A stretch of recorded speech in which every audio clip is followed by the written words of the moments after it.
नमस्कार दोस्तों, मेरा नाम विश्वजीत कुमार है। आप देख रहे हैं जीत ब्लॉग्स और आज इस वीडियो में मैं बात करने आया हूं आपसे जो यूक्रेन से लौटे हुए छात्र हैं जो 5 तारीख को प्रोटेस्ट कर रहे थे एनएमसी ऑफिस के सामने। तो उसका कंक्लूजन क्या निकला, मैं आज विस्तार से इस वीडियो में चर्चा करने वाला हूं, क्योंकि हमारे साथ यूक्रेन के एक सीनियर भैया है जो कमेटी मेंबर अंदर गए थे एनएमसी से बात करने के लिए। तो उनके पास ज़्यादा जानकारी थी इसके बारे में कि वो एनएमसी की तरफ से क्या बोला गया नहीं बोला गया। तो चलिए भैया से बात करते हैं। तो वेलकम टू जीत ब्लॉग भैया। मेरा नाम ऋत्विक है। मैं KNMU फिफ्थ ईयर का फोर्थ ईयर कंप्लीट करके फिफ्थ ईयर का स्टूडेंट हूँ। आप सभी को पता है जैसे कि हम लोगों ने 5 तारीख को NMC के बाहर प्रोटेस्ट करने की तैयारी काफ़ी टाइम पहले से शुरू कर दी थी। तो 5 जुलाई को जब हम लोग गैदर हुए तो हमारे पास सपोर्ट अच्छा खासा था। वहाँ पे अराउंड 12 स्टेट्स से पेरेंट्स और स्टूडेंट्स गैदर हुए, जिसमें से अराउंड हमारे पास 250 के आसपास की गैदरिंग थी। हमने प्रोटेस्ट शुरू किया 10 o'clock पे। तो 10 से लेके अराउंड 2-3 घंटे तक हम लोगों का प्रोटेस्ट NMC के गेट के साइड में चलता रहा। जब तक हम लोगों को लगा कि हमें कोई रिस्पांस नहीं मिलेगा तो हम लोगों ने सोचा क्यों ना गेट के आगे जाके शांति से बैठा जाए, वहाँ प्रोटेस्ट किया जाए। तो हम लोग जब गेट के आगे जाते हैं तो हमें पुलिस वाले कुछ होते हैं जो रोकने के लिए आते हैं और कहते हैं भैया यहाँ मत ऐसा करिए, हम आपकी बात है वो आगे पहुँचा देते हैं। तो हमें तब कुछ रिस्पॉन्स मिलना शुरू हुआ NMC की तरफ से। तब लगभग 1-1.5 घंटे बाद प्रोटेस्ट करने के बाद वहाँ से जो इंस्पेक्टर थे उन्होंने कहा कि केवल 2 लोगों को परमिशन दी गई है। हम NMC के बारे, ये हमारा पहला प्रोटेस्ट नहीं था, हम एक बार और प्रोटेस्ट कर चुके थे। लास्ट टाइम भी हमारे साथ यही हुआ था कि 3 लोगों को परमिशन दी गई थी, लेकिन अंदर जाते जाते स्लैब बाई स्लैब में एक आदमी कम हो गया। तो लास्ट टाइम ग्रेसी गई थी अंदर, जिसके साथ आप सब जानते हैं NMC के मेंबर्स ने अच्छे से बिहेव नहीं किया था। तो इस बार हम लोगों ने इंस्पेक्टर से कहा कि नहीं, हम लोग 3 स्टूडेंट्स जाएंगे, 2 स्टूडेंट्स और 1 पेरेंट्स जाएंगे अंदर, और इस बार आप हमारे साथ अंदर तक जाएंगे ताकि हम लोगों को लास्ट टाइम की तरह एक करके लोगों को बाहर ना कर दिया जाए। तो फिर हम लोग जब अंदर जाते हैं तो हम, जिसमें मैं होता हूँ, आयुषी एक लड़की है वो गई थी, और एक मिश्रा अंकल हैं दिल्ली से वो गए थे। हम 3 लोग अंदर जाते हैं।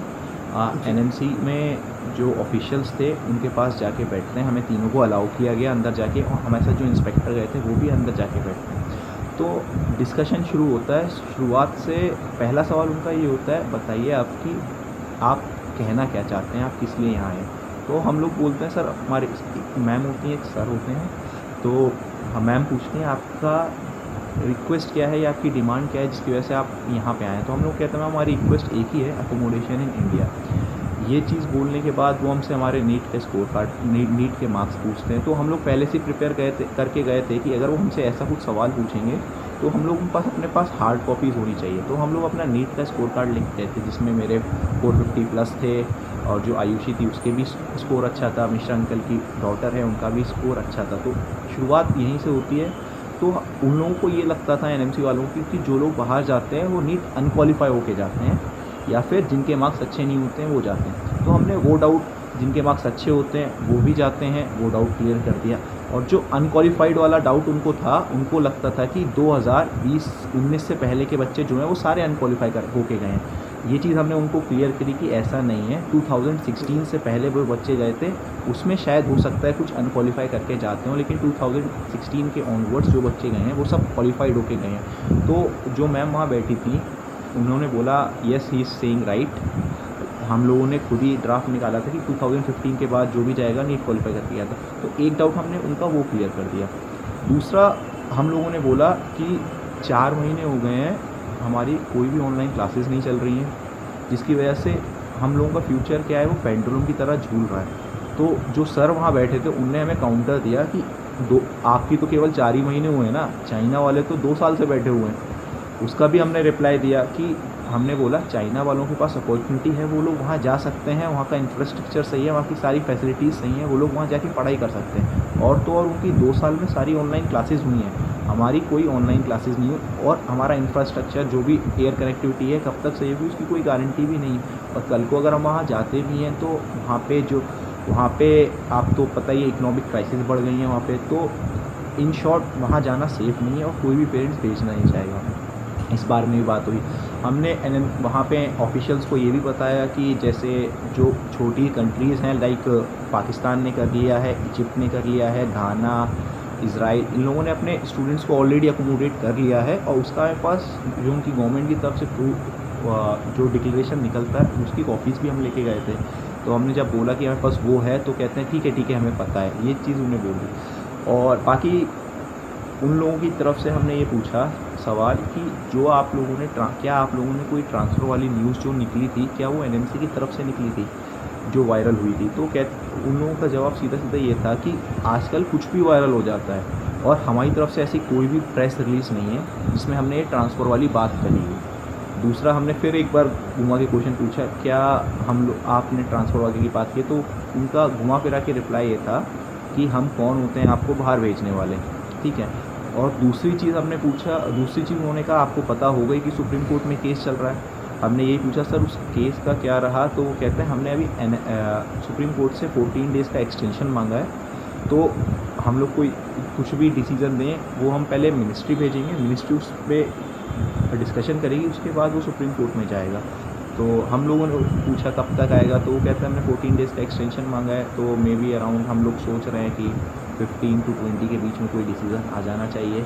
और हमने ये पूछा उनको कि ये बताइए सर वो किस साइड जा रहा है डिसीज़न।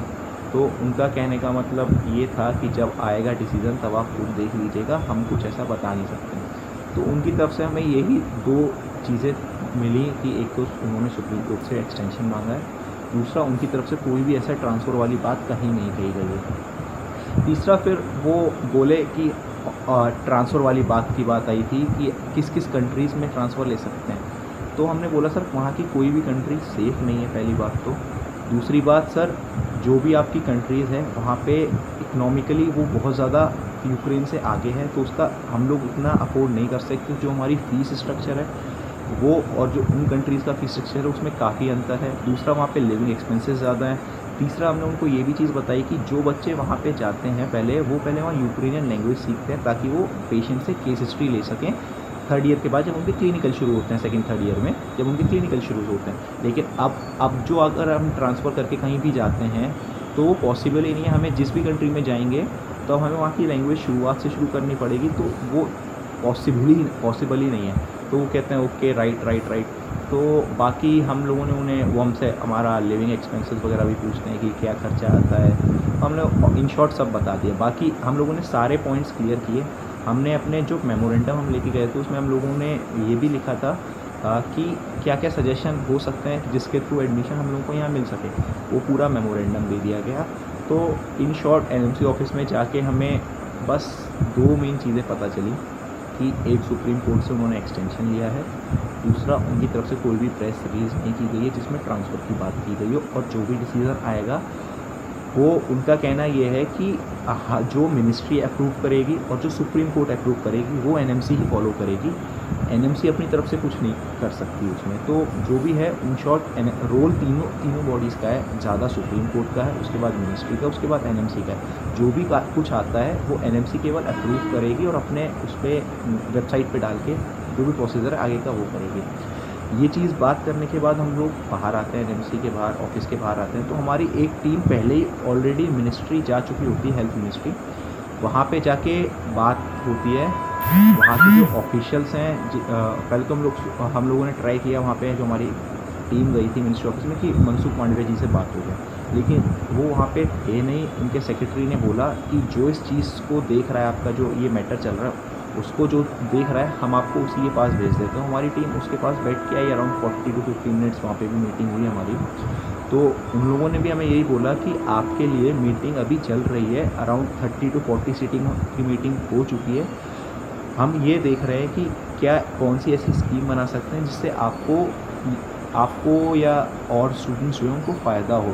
तो इन शॉर्ट अभी उनकी तरफ से भी कुछ क्लियर नहीं है।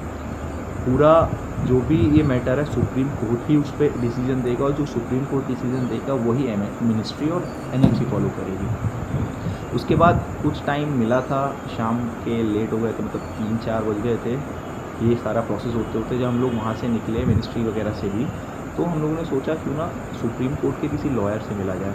तो मैं, ग्रेसी और एक हर्ष करके है स्टूडेंट, हम 3 लोग गए एक सुप्रीम कोर्ट के लॉयर से मिलने।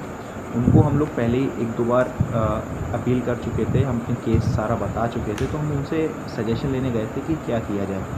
तो उनका कहना ये था कि ये आप लोग ही हैं जिनकी वजह से आप लोगों ने ये जो प्रोटेस्ट किया है, जो आपने ट्विटर पे कैंपेनिंग वगैरह की है, ये उसी का प्रेशर है जिसकी वजह से एनएमसी डिले कर रही है अपना डिसीज़न देने के लिए। वरना एनएमसी कब तक पहले ही डिसीज़न दे चुकी होती। ये लोग जो आप प्रोटेस्ट कर रहे हो, इसे आप कैरी ऑन रखो और कोशिश करो स्टूडेंट्स को यूनाइट करो, ताकि हम एक PIL या फिर रिट पिटीशन डाल सकें सुप्रीम कोर्ट में।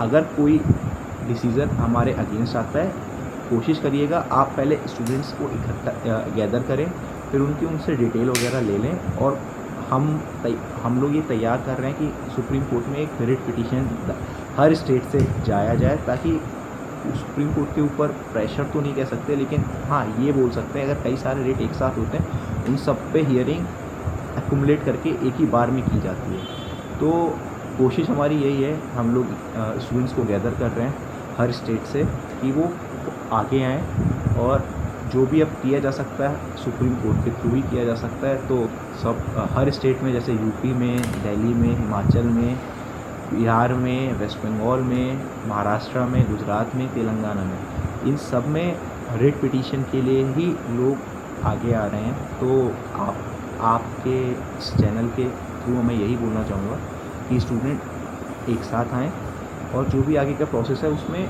कम से कम आप ये समझें तो सही चल क्या रहा है, क्योंकि हमारे पास सपोर्ट नहीं होता है। अराउंड आपको भी पता है 16,000 स्टूडेंट्स आए थे, लेकिन हमारे पास हर बार गैदरिंग 250, 300 इसी के आसपास की होती है। तो हम यही कहेंगे कि स्टूडेंट्स को यूनाइट होना बहुत ज़रूरी है, और सबका एक ही मोटो है, एकोमोडेशन इन इंडिया का। कोई भी यहाँ पे ट्रांसफ़र या ट्रांसफर की बात ना तो किसी ने की है, ना ही आगे करेंगे, सब एक ही मोटो पे चलेंगे। तो ये पूरा 5 जुलाई का जो प्रोटेस्ट किया था, ये 3 पॉइंट्स थे जिसमें एनएमसी में कवर किया गया, मिनिस्ट्री की गई और सुप्रीम कोर्ट के लॉयर से मिला गया। ये सब 5 जुलाई को हुआ है। तो बहुत बहुत धन्यवाद भैया आपका, आपने अपना जो भी प्रोटेस्ट के दिन हुआ जो आपने मेरे चैनल पे आके शेयर किया। तो गाइस देखिए, जैसे कि अभी भैया ने बताया था क्या कि अगर सारे बच्चे एक साथ यूनाइट नहीं होंगे और तब तक कोई असर नहीं होने वाला है, क्योंकि देखिए जब तक आप प्रोटेस्ट में शामिल नहीं होइएगा, देखिए अगर थोड़ा सा भी गैदरिंग लगे तो 3 से 4 स्टेट का बच्चा भी अगर वहाँ पे पूरा गैदर हो जाए, तो हमें नहीं लगता है क्या कि पूरा अदर स्टेट का ना भी पहुँच पाए, दूर जिसकी भी दिल्ली से लॉन्ग डिस्टेंस पड़ती है, तो उतना असर पड़ेगा। देखिए मोस्टली मैं पिछले ब्लॉग में भी बता चुका हूँ, जैसे पंजाब हो गया, हरियाणा हो गया, फिर ये आपका राजस्थान हो गया, यूपी हो गया, ये और दिल्ली, ये 3 से 5 स्टेट जो भी हैं, इधर इसके ही सारे बच्चे वहाँ पहुँच जाते हैं, क्योंकि ये चारों 5 स्टेट से बहुत सारे बच्चे हैं। क्योंकि देखिए कहीं भी आप अपने यूनिवर्सिटीज़ में भी देखते हो, हरियाणा, दिल्ली, ये सब के यूपीज़ के बहुत ज़्यादा बच्चे थे।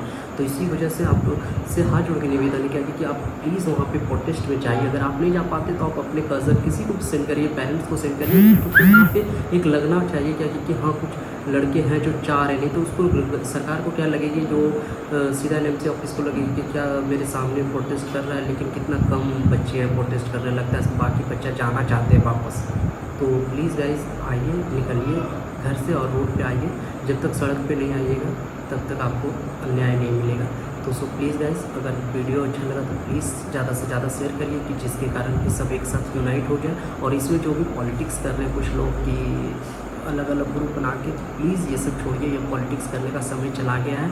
अब बस सबको एक साथ यूनाइट हो जाइए। देखिए कोई भी अलग अलग जो भी अब ग्रुप वगैरह बना हुआ है, मैं किसी ग्रुप का नाम नहीं लूँगा, बट सारा ग्रुप एक साथ हो जाइए। क्योंकि देखिए आप फाइनली एक चीज़ क्या करना चाहते हैं, हमारे लिए लड़ाई के लड़ना चाहते हैं, तो आप एक साथ आ जाइए ना, एक प्लेटफॉर्म पे आ जाइए, एक साथ सब लड़िए। क्यों इसमें नेता बनना किसी को जा रहा है क्या कि हम अलग चला रहे हैं, हम अलग चला रहे हैं, हम अलग चला रहे हैं। तो इसमें क्या होगा कि थोड़ा थोड़ा रहेगा तो उसको भी लगेगा कि एनएमसी भी सोचेगा कि मैं कुछ भी रूल लाऊंगा ना, तो ये लोग को बहला फुसका के कुछ भी रूल मैं दे दूँगा। लेकिन जब सब एक स्टेज पे सब आ जाएंगे, सब जितने भी ग्रुप से सब एक साथ अगर करते हैं प्रोटेस्ट, तो इतना ज़्यादा लगेगा पॉपुलेशन, एकदम वहाँ लगेगा कि हाँ बहुत बच्चे हैं इन लोगों के साथ। तो एनएमसी को भी थोड़ा डर लगेगा कि हम जो भी डिसीजन लें इनके अगेंस्ट में लें, इसके फेवर में लें। अगेंस्ट में अगर थोड़ा सा भी मन रहेगा तो फिर भी डर से पॉपुलेशन देख के उनको डर लगने लगेगा कि नहीं, इनके अगेंस्ट में लेने से कोई फ़ायदा नहीं है। तो so guys please share the videos. Thank you भैया मेरे चैनल पे आने के लिए।